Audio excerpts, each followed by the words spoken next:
Kurash নিউজের আজকের বাজার দরে আপনাদের সবাইকে স্বাগত জানাচ্ছি। দর্শক, আসন্ন রমজান উপলক্ষে বর্তমানে বাজারের কি পরিস্থিতি এবং সব নিত্যপণ্য প্রয়োজনীয় যে দ্রব্য, সবজি, মাছ, মাংস, বর্তমানে তার দাম এখন কেমন সেটি আপনাদেরকে আজকে আমরা জানাবো। দর্শক, চলুন তাহলে জেনে নিয়ে যান।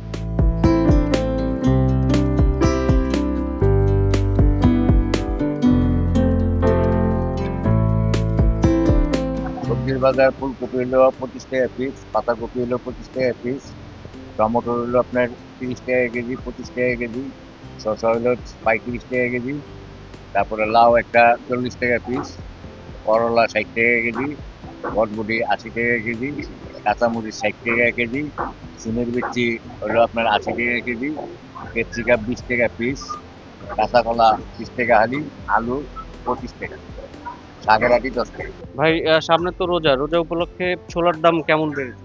না, ছোলার দাম বাড়ে নাই, ছোলার দাম বরঞ্চ কমছে। আগে 130 টাকা ছিল মাসখানেক আগেও খুচরা, এখন 115, 20 বা 12, 13 বেচা হচ্ছে অনেক সময়। বাড়ে নাই এটা। গত বছরে তো অনেক বেড়েছিল আর কি। এবার এখনো এরকম প্রতিক্রিয়া দেখা যায়নি। গরুর মাংসের কেজি কত করে?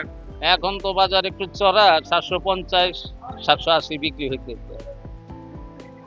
আচ্ছা, রোজা তো সামনে, রোজা উপলক্ষে কি বাড়ার সম্ভাবনা আছে নাকি? না, আর পারবে না মনে হয়। বাড়লে বেচা বিক্রি কম তো, এরকমই হবে মনে হয়।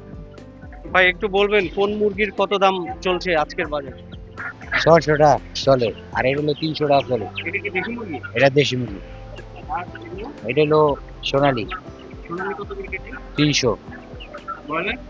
Broiler 185, layer?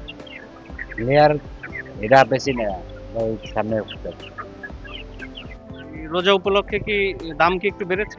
একটু বাড়বো, একটু বাড়ে না, বাড়বে। রোজা আসলেই কেন সবকিছুর দাম বেড়ে যায় বলেন তো? রোজা আইলে বাড়ে, বাড়ে না, গায়ে দিকে বাড়ে, না খাইলে কি বাড়তো? এখানে এটা হলো সাগরের সুরমা মাছ, এটা পার কেজি 280-300 টাকা।